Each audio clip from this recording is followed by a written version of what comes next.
दुनिया के ताजमहल को जानने से पहले, उसके संगमरमर के चांद जैसे उजाले में चमकने से पहले एक इंसान जिया था, जिसका नाम इतिहास में हमेशा के लिए दर्ज हो गया। शाहजहां, एक राजकुमार, एक शासक, लेकिन उसकी कहानी वैभव से नहीं, किस्मत से शुरू हुई।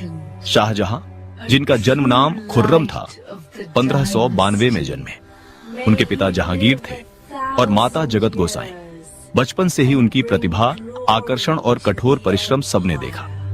महल की शान और राजनीतिक जिम्मेदारियां होने के बावजूद कोई भी राजकुमार अपने भविष्य के प्रेम को पहले से नहीं पहचान सकता। उन्होंने नेतृत्व, कूटनीति और युद्ध कला सीखी, लेकिन जीवन का सच्चा प्रेम उन्हें खुद चुन गया।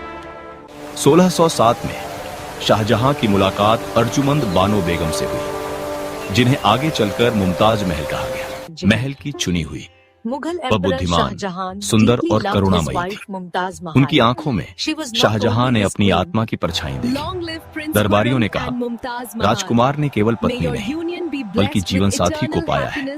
1612 में उनका विवाह हुआ।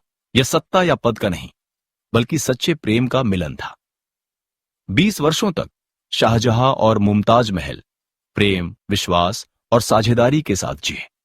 वह उनके साथ यात्राएं करती थीं, राजकीय मामलों में सलाह देती थी और 14 बच्चों को जन्म दिया। मुमताज महल केवल एक महारानी नहीं थी, वह उनकी विश्वासपात्र, मार्गदर्शक और प्रेरणा थी। साम्राज्य फैलता गया, लेकिन शाहजहां का हृदय पूरी तरह मुमताज महल का था। लेकिन जीवन की सुंदरता भी नश्वर होती है। 1631 में अपने 14वें बच्चे को जन्म देते समय मुमताज महल का देहांत हो गया। शाहजहां को लगा जैसे दुनिया ही समाप्त हो गई हो। एक महान सम्राट भी इस दुख को सहन नहीं कर सका। कहा जाता है कि वे दिनों तक महल के गलियारों में भटकते रहे। उनकी अनुपस्थिति में भी उनका हाथ थामे हुए, आंसुओं में डूबे अनकहे शब्दों से बात करते रहे। अपने दुख में शाहजहां ने एक प्रतिज्ञा ली, मेरा प्रेम कभी मुरझाएगा नहीं, वह सदा जीवित रहेगी, केवल स्मृति में नहीं, बल्कि पत्थर में। यह वादा गर्व से नहीं, प्रेम से जन्मा था। मुमताज महल के लिए, उनके प्रेम के लिए एक स्मारक बनाया गया, शाश्वत, अविस्मरणीय। ताजमहल केवल एक मकबरा नहीं है, यह प्रेम की कहानी है। शाहजहां चाहते थे कि दुनिया मुमताज महल को याद रखे।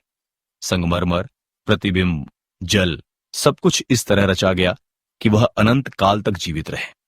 यह स्मारक है जहां आंसू सुंदरता में बदल गए, जहां क्षति विरासत बन गई और जहां प्रेम अमर हो गया। राज्य उठते हैं और गिरते हैं, राजा भुला दिए जाते हैं, लेकिन सच्चा प्रेम अमर होता है। I made this video after so many attempts and failures.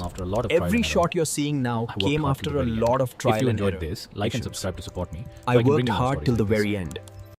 Yamuna नदी के किनारे आगरा शहर में आज पूरी दुनिया को मंत्रमुग्ध कर देने वाली एक अद्भुत इमारत खड़ी है, ताजमहल। लेकिन इस सुंदरता के पीछे छिपी है एक असाधारण इंजीनियरिंग उपलब्धि। सबसे पहले ताजमहल के निर्माण के लिए यमुना नदी का किनारा चुना गया। क्या आप जानते हैं क्यों? क्योंकि यहां पानी की निरंतर उपलब्धता थी और ऐसी नरम मिट्टी जो भूकंप के झटकों को सहन कर सकती थी। लेकिन इस नरम जमीन पर सीधे निर्माण संभव नहीं था, इसलिए सैकड़ों गहरे कुएं खोदे गए। उनमें पत्थर, मिट्टी और लकड़ी के खंभे भरे गए। पानी के भीतर रहने वाली लकड़ी सड़ती नहीं है और इसी कारण यह एक बेहद मजबूत नींव में बदल गई। इस नींव के ऊपर एक विशाल ऊंचा चबूतरा बनाया गया, जिससे बाढ़ से सुरक्षा भी मिली और भव्य शाही स्वरूप भी। इसके बाद सफेद संगमरमर के पत्थर राजस्थान के मकराना पहाड़ों से लगभग 300 किलोमीटर दूर से लाए गए।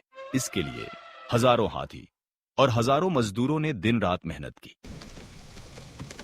Hold firm. One step at a time.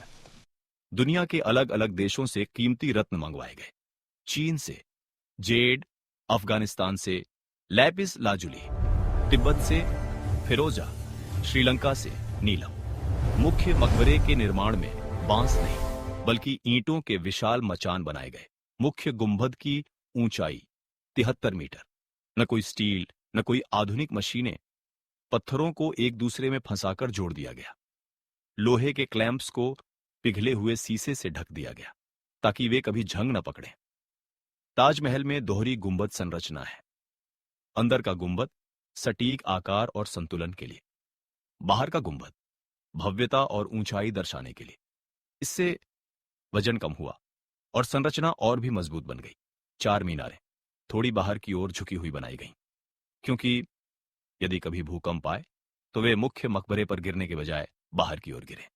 संगमरमर पर नाजुक फूलों की नक्काशी की गई और उनमें कीमती रत्न जड़े गए। कोई सीमेंट नहीं, सिर्फ प्राकृतिक चिपकाने वाले पदार्थ।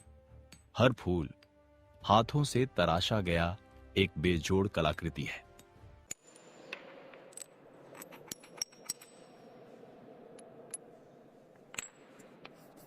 कुरान की आयतें काले संगमरमर से जड़ी गईं।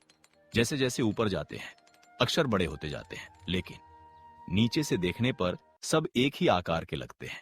यही है स्थापत्य का जादू। फारसी शैली का खूबसूरत बाग यमुना नदी से पानी लाकर गुरुत्वाकर्षण के जरिए फव्वारे चलाए गए।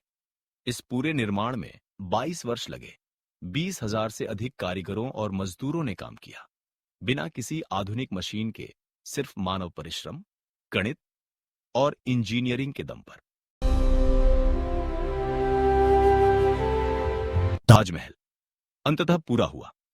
22 साल की मेहनत, आंसू और बलिदान ने यमुना के किनारे एक चमत्कार खड़ा किया।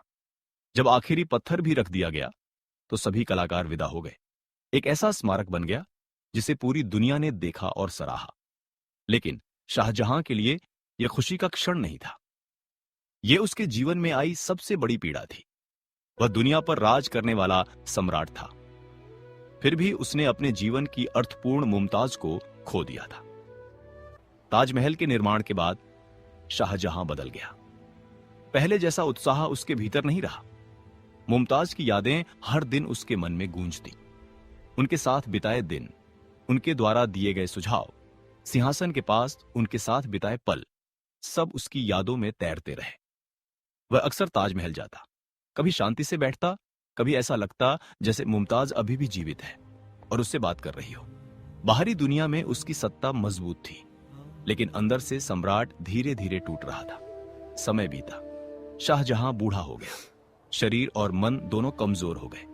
उसी समय उसके पुत्रों की नजरें सिंहासन की ओर मुड़ गईं। दारा शिको, बुद्धिमान और सच्चे हृदय वाला, पिता को बेहद प्रिय, शाह सत्ता की लालसा वाला, मुराद किसी भी नियम का पालन न करने वाला, निडर।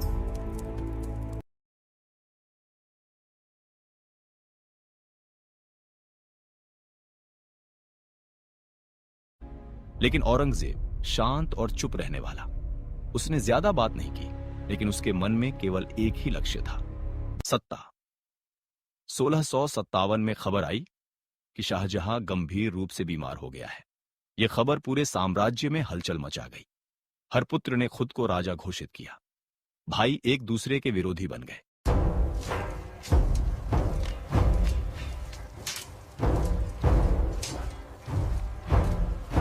Hold the line! Push them back! Charge! Break their ranks!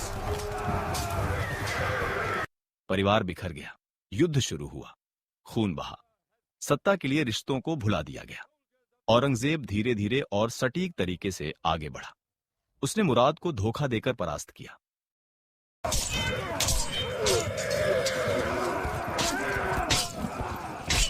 Shah को बंदी बना दिया। दारा शिको, जो शाहजहां की जान जैसा था, भागने की कोशिश की, पकड़ा गया, अपमानित किया गया और अंततः मारा गया। यह खबर शाहजहां को पूरी तरह तोड़ गई। उसने केवल सिंहासन नहीं खोया, बल्कि पूरा परिवार उसके सामने बिखर गया। 1658 में औरंगजेब आगरा में प्रवेश किया। उसने पिता को मारने का काम नहीं किया, लेकिन उसे आगरा किले में बंद कर दिया। कभी दुनिया के सबसे बड़े साम्राज्य पर राज करने वाला सम्राट अब कैदी बन गया था। सिंहासन खाली हो गया, सत्ता केवल याद बनकर रह गई। आगरा किले की एक छोटी खिड़की से शाहजहां हर दिन ताजमहल को देखता। सुबह के समय यह चमकदार सफेद था, शाम के समय सुनहरी रोशनी में बदल जाता। यह दृश्य उसके लिए पीड़ा भी था और आराम भी। 8 साल तक उसने केवल इस एक दृश्य के लिए जीवन बिताया। मुमताज का मकबरा ही उसका संसार बन गया।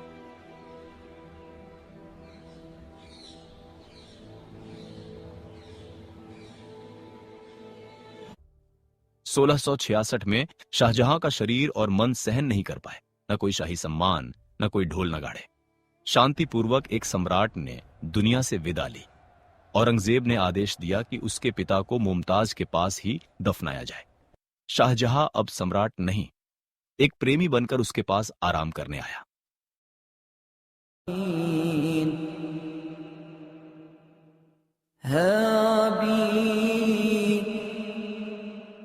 उसका मकबरा थोड़ा केंद्र से हटकर है। यह दिखाता है कि चाहे सत्ता कितनी भी बड़ी क्यों ना हो, प्रेम की पूर्णता को सत्ता नहीं पा सकती। आज भी ताजमहल खड़ा है। यह केवल संगमरमर का भवन नहीं है, यह एक प्रेम कहानी है, एक मनुष्य के दुख की कहानी, एक साम्राज्य का पतन।